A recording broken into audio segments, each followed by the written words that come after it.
What's up everybody, this is Yair and today we are going to draw Boruto.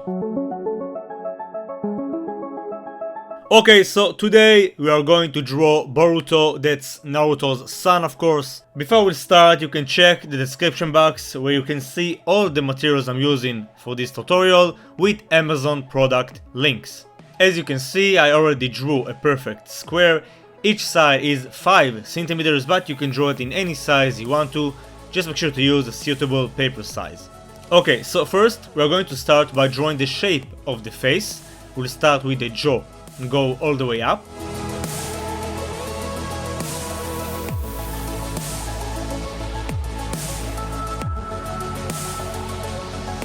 Next, I'm gonna use this curve to mark his headband.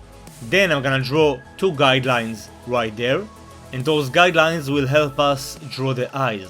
Next, I'm gonna create 2 parallelograms, and now I can draw the eyes without worrying about symmetry or proportions because I already got the right proportions. So I'm gonna continue by drawing 3 curves. Then we are going to create the eyelashes simply by adding some thickness. Then we'll pull 1 more line on the edge for the eyelashes as well, and 1 more line here. Next, we'll draw the iris and the pupil at the center. And we'll use 3 lines to create the eyebrow. As you can see, it gets a bit thinner towards the edge. Now we are going to add some wrinkles. And we are done. So we are going to do the same process for his right eye, but only this time the pupil will be bigger. That's because of his Tenseigan. Hope I pronounced it correctly.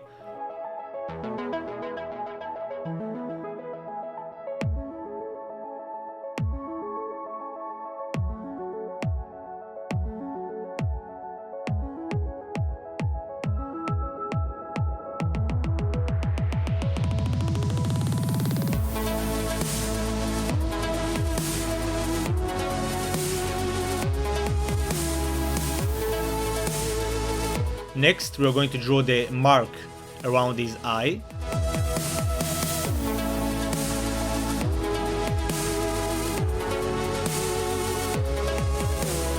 And we'll also draw the scar. As you can see, I'm continuing the same line all the way up.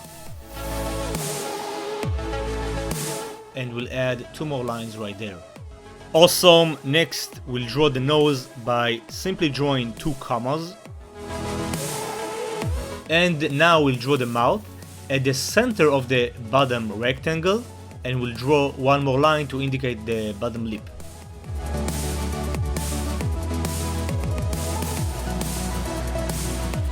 Next, we'll draw his whiskers.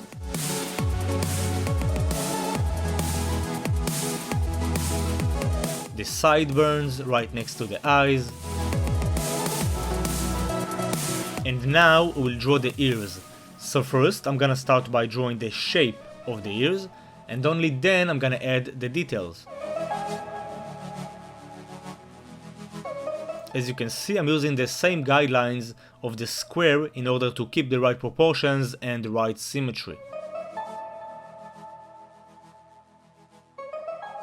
Awesome, so next we'll draw the headband. As you can see, I'm using curves. Then we'll draw the metal plate at the center. Add 3 bolts. Then we'll draw the cutting area on the metal plate and also the torn part of the headband. And now follow these steps to draw the leaf symbol, the leaf village symbol.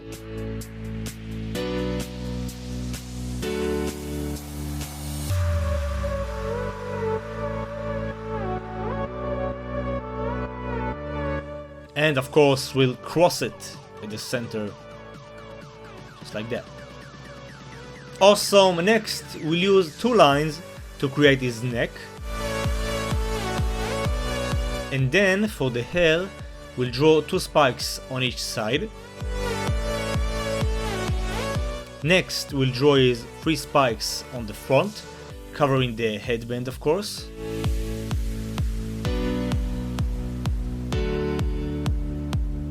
And we'll draw his pit of an apple.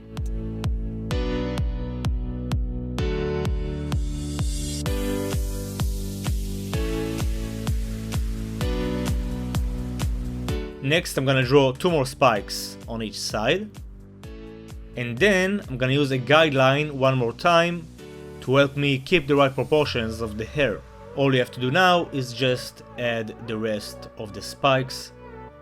And as you can see, they get bigger as they go on top.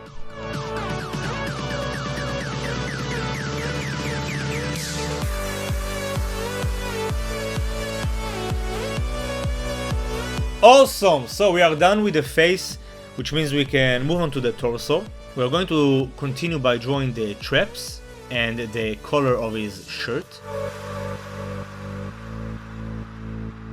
Next we'll draw the shoulders.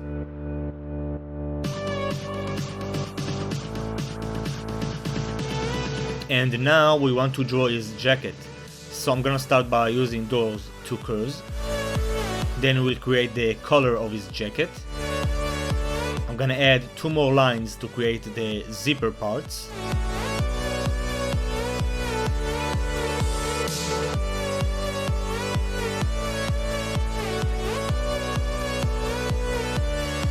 And now we are going to add some creases. Quiet.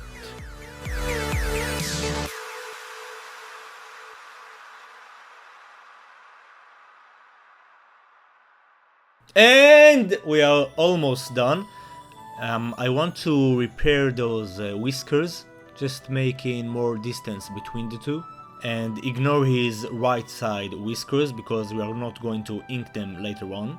Okay, so now that we are done with the sketching part, we can move on to the inking process. So for that, I'm gonna use some black pens, and the size tip I'm gonna use is 0.2. That's for the entire drawing, except for the facial areas, the eyes, the nose. I'm gonna use 0.05. Okay, that's a slightly thinner tip, which enables me to work on those tiny details more accurately. So as you can see, I'm rotating the page, I'm using my natural hand movement, and I'm just going all over the lines carefully, with confidence. Try to make it as smooth as possible. Awesome, and now we'll use the notorious charcoal eraser to get rid of all the lead, and we'll also use the eraser stick for the stubborn areas that are harder to erase. Awesome, and we are not done yet. I'm gonna add 2 more lines on the sleeves, just like that. So now we can move on to the coloring process. So as you can see, I'm using Copic markers. Those are alcohol based markers, which means they can blend very well. But if you don't have Copic markers, because I know they are expensive, you can use color pencils. You can still get amazing results by using color pencils. And if you don't have color pencils, you can also use your HB and B pencils and do some shading. The main part of this tutorial is work on your skills, so you don't necessarily need the best equipment or the most expensive equipment. That being said, I'm gonna use Copic markers, and we are going to start by coloring the jacket. As you can see, I'm using a very dark gray, and with fast brush strokes in the direction of the shape, I'm filling this entire area.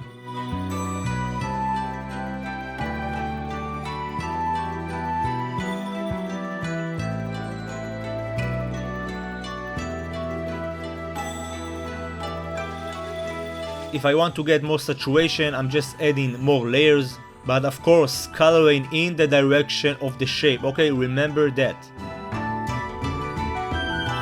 Awesome, next I'm gonna use a black color, and I'm gonna color the most shaded areas, which means the creases because they get less light, or the shade that cast from his color of the jacket. And next I'm gonna use the same gray tone we used before to do some blending. Awesome, as you can see, we got a very smooth look, and that's what we want to get on the right side as well. So I'm gonna do the same process, the exact same process I did before.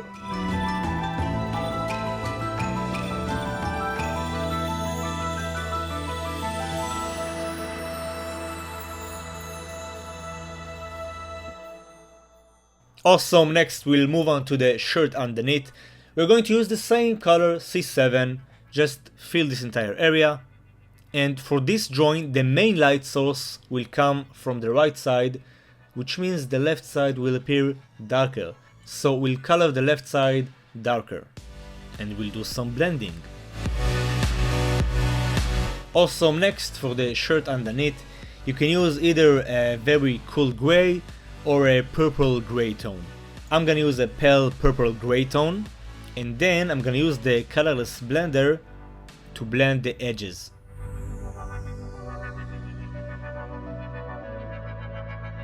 And you know what, I'm gonna use some cool grays as well. So we'll use C1, that's a very bright gray. Awesome, now we'll color the reddish parts of the jacket. I'm going to start with the mid-tone and just fill the entire area.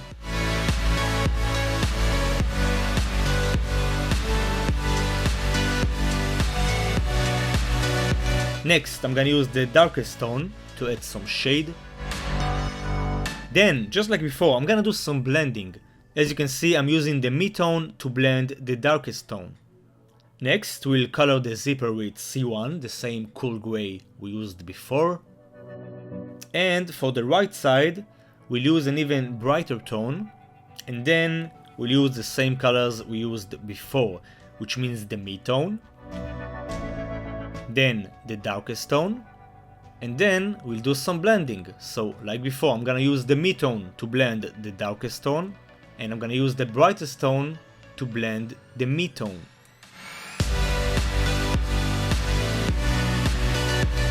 We'll color the zipper with the same grays we used before, although I'm gonna add one more color, that's C3, a darker gray, just to get some more shade. Awesome, so we are done with the torso and we can move on to the head. We'll use the same C7 to color the headband, and we'll give it some shade with the black color, just like we did with the jacket. Those are the same colors.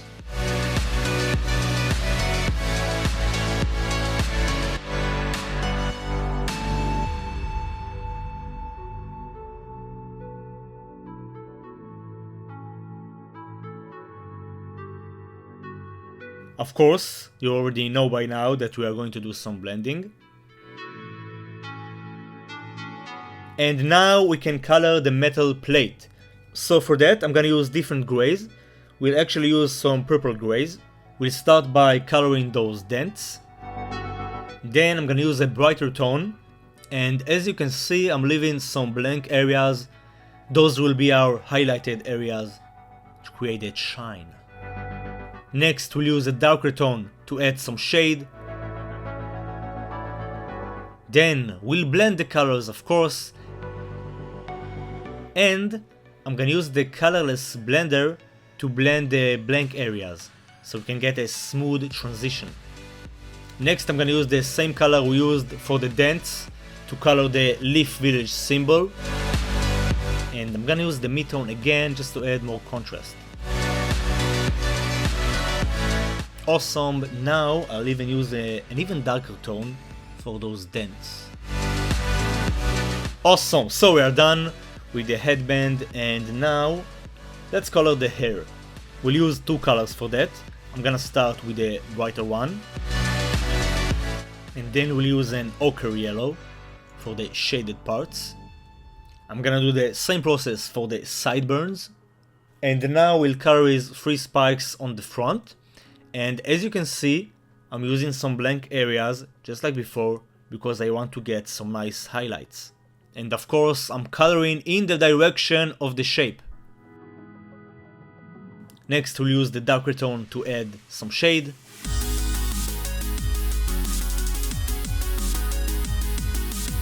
We'll blend it. And like before, we're going to use the colorless blender to blend the blank areas, the highlighted areas. Highlighted. And we are going to do the same process for the rest of the spikes.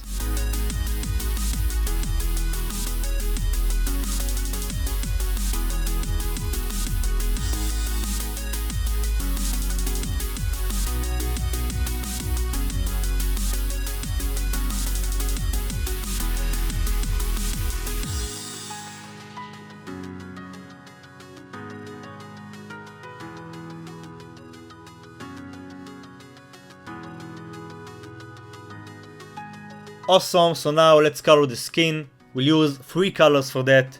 As always, we're going to start with the brighter one, coloring in the direction of the shape. Then I'm gonna add some shade using a slightly darker tone. I'm gonna blend the bright tone with the mid-tone. And then just go by the feel of it, add some more layers to create more contrast. We are going to do the same process for the face. Again, make sure to color in the direction of the shape.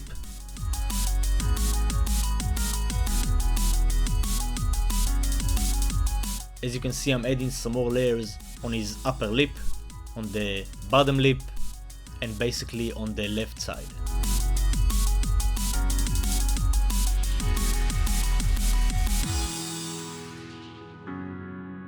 Next, I'm using the mid-tone to add some shade. I'm gonna add some shade for the wrinkles, right below the headband, and for the nose, of course.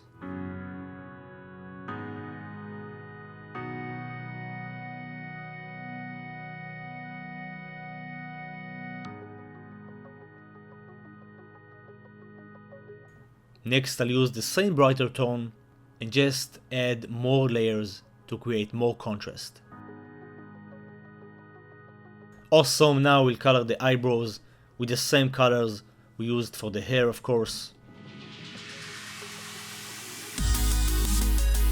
And like I said before, we'll use 3 colors for the skin tones. So now we'll use the darkest tone with a minimum use. Awesome, now we can focus on the eyes. So we'll start with his right eye. I'm gonna use a very bright blue for that. That's a frost blue. As you can see, I'm leaving a blank area at the center. And to make that blank area smoother, I'm gonna use the colorless blender. Next, we'll color around the iris with some gray tones.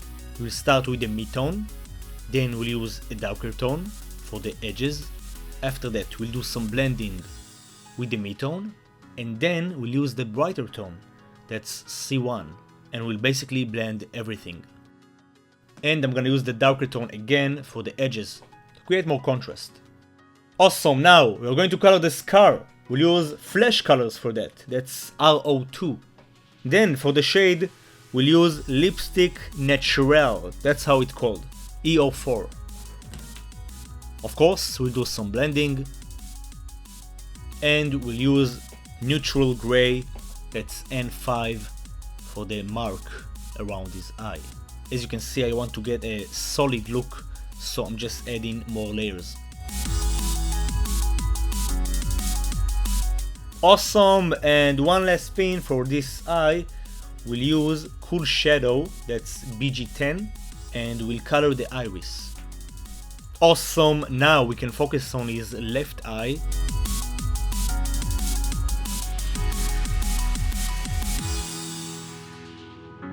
As you can see, I'm using different blues and I'm leaving a blank area for the highlight. Next, I'll use a darker tone, adding some shade. And we'll do some blending just like before.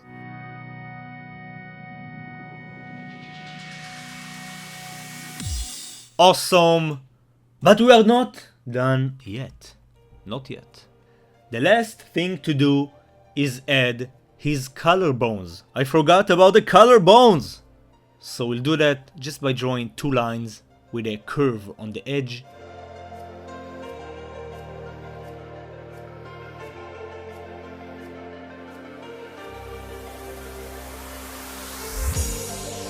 And we are done! Everybody. This is how you draw Boruto, adult Boruto for that matter, I hope you guys and girls enjoyed this tutorial. Let me know how you did. Comment down below in the comment section. Also, make sure to like this video to support my channel, help me create more videos for you all. If you want to buy some of my original art, you can check out my Etsy shop, the link is in the description box. And make sure to subscribe as well, I have more than 100 tutorials in this channel. That's it, keep being awesome as always, and I'll see you on the next video next week. Peace.